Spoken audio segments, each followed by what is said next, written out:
दोस्तों, सड़क पर रेलवे क्रॉसिंग आप सभी ने तो कई बार देखी होंगी, जहां पर गाड़ियां ट्रेन गुजरने का वेट करती हैं। लेकिन न्यूजीलैंड में ऐसा रेलवे क्रॉसिंग भी है जहां पर गाड़ियों को नहीं बल्कि हवाई जहाज़ों को वेट करना पड़ता है। रेलवे सिस्टम आज से करीब 200 साल पहले इजाद हुआ था और क्योंकि उस दौर में ट्रांसपोर्ट का कोई और ऑप्शन नहीं था, इसी वजह से ये टेक्नोलॉजी सारे देश अपनाने लगे और धड़ाधड़ रेलवे ट्रैक्स बिछने लगे। रेलवे ट्रैक को इंस्टॉल करते वक्त ये चीज़ बहुत इम्पॉर्टेंट होती थी कि जिस जगह रेलवे ट्रैक्स बिछाया जा रहा है वो जगह बिल्कुल प्लेन हो ताकि ट्रेन वहां से आसानी से गुजर सके। लेकिन कई ऐसी जगहें भी थी जहां पर रेलवे ट्रैक्स बिछाना इतना आसान नहीं था। कहीं ऊंचे ऊंचे पहाड़ तो कहीं बहते दरिये। आज आप देखेंगे दुनिया के चंद ऐसे ही अमेजिंग रेलवे ट्रैक्स। तो आइए शुरू करते हैं।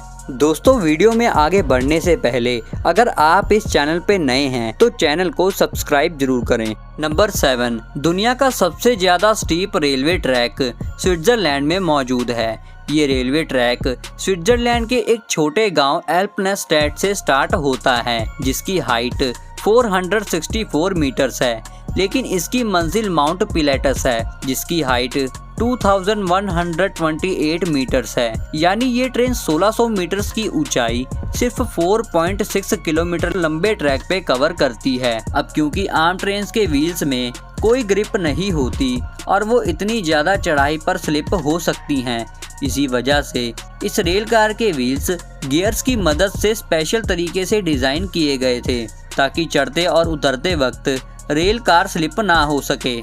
1889 में लॉन्च होने वाली ये रेल कार पहले स्टीम इंजन से चलती थी, लेकिन 1937 के बाद इसमें इलेक्ट्रिक इंजन लगा दिया गया। नंबर 6, न्यूजीलैंड में गिस्बॉन के नाम से एक छोटा शहर है जहां का एयरपोर्ट बहुत ही अनोखा है। ये दुनिया का अकेला ऐसा एयरपोर्ट है जिसके रनवे को एक रेलवे लाइन क्रॉस करती है। इस एयरपोर्ट का कंट्रोल टावर ना सिर्फ पायलट से कांटेक्ट में रहता है, बल्कि यहाँ का कंट्रोल टावर रेलवे टावर से भी कांटेक्ट में रहता है। अगर प्लेन लैंडिंग के काफी करीब होता है तो ट्रेन को रोक लिया जाता है या फिर टेक ऑफ से पहले प्लेन को वेट करने को कहा जाता है। रनवे की जिस जगह से रेलवे ट्रैक गुजर रहा है उसको बड़ी महारत से ऐसा डिजाइन किया गया है कि जहाज की लैंडिंग के वक्त कोई भी हादसा ना हो। असल में ये रेलवे ट्रैक यहाँ पहले से ही मौजूद था, लेकिन बाद में इसी जगह पर एयरपोर्ट की कंस्ट्रक्शन का फैसला किया गया था क्योंकि एयरपोर्ट के लिए गिस्बॉन में कोई जगह सूटेबल नहीं थी।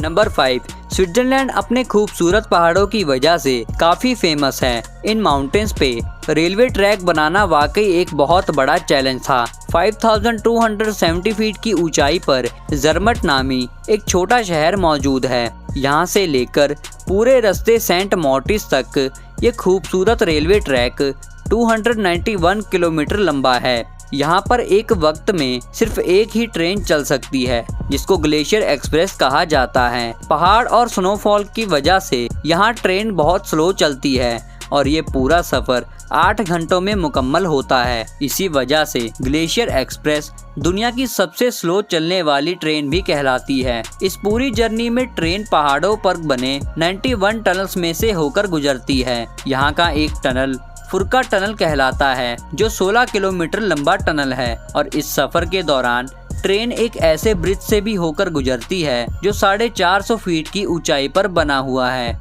नंबर 4, स्विट्जरलैंड में ही एक पॉइंट ऐसा भी है जहां पे ट्रेन को फ्लैट जगह से पहाड़ों पर चढ़ना होता है क्योंकि ट्रेन इंजन इतना पावरफुल नहीं होता कि वो इतनी ज्यादा चढ़ाई कर सके। इसी वजह से ये वायाडक्ट बनाया गया था जिसको ब्रूसियो स्पाइरल वायाडक्ट कहा जाता है। 1903 में लॉन्च किए जाने वाले इस स्पाइरल ब्रिज का मकसद था कि ट्रैक की हाइट को धीरे धीरे बढ़ाया जाए।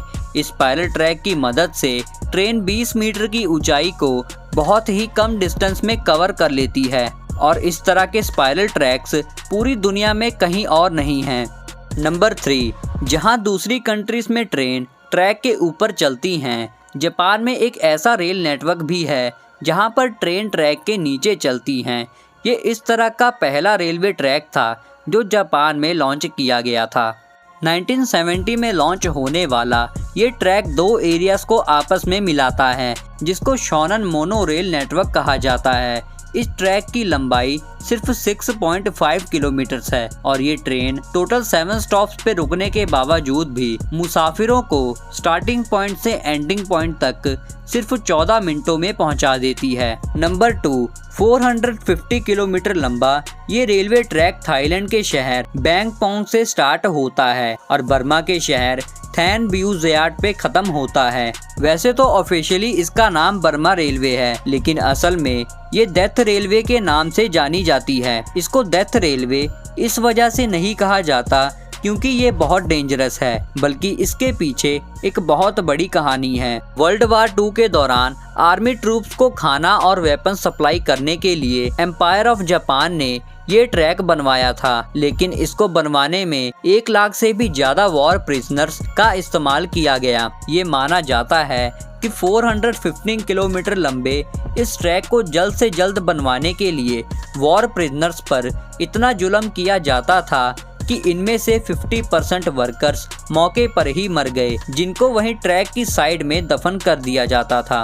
और अब नंबर 1, यूएसए के स्टेट ओहायो में नेपोलियन और डिफायंस के दरमियान बना हुआ रेलवे ट्रैक दुनिया का सबसे खतरनाक रेलवे ट्रैक माना जाता है। जहां ट्रेन्स को बिल्कुल सीधा ट्रैक चाहिए होता है, वहीं इस रेलवे ट्रैक का काफ़ी हिस्सा बहुत ज़्यादा टेढ़ा और ऊपर नीचे है, जहां से ट्रेन का गुजरना एक बहुत बड़ा चैलेंज होता है। लेकिन आखिर ये ऐसा क्यों है और इसे ठीक क्यों नहीं किया जाता? असल में इस ट्रैक का हिस्सा जो कि जंगल में से होकर गुजरता है, वहाँ ज़मीन गीली है और इसी वजह से काफ़ी जगह से ट्रैक ज़मीन में बैठ गया है। इस ट्रैक को रिपेयर करने की बहुत कोशिश की गई है, लेकिन नरम ज़मीन होने की वजह से ये मसला हल नहीं हो पा रहा। बस यही वजह है कि यहाँ से गुजरते वक्त ट्रेन अपनी स्पीड बहुत कम कर लेती हैं। उम्मीद है आपको ये वीडियो अच्छी लगी होगी। ऐसे ही और वीडियोस के लिए इस वीडियो को लाइक ज़रूर करें।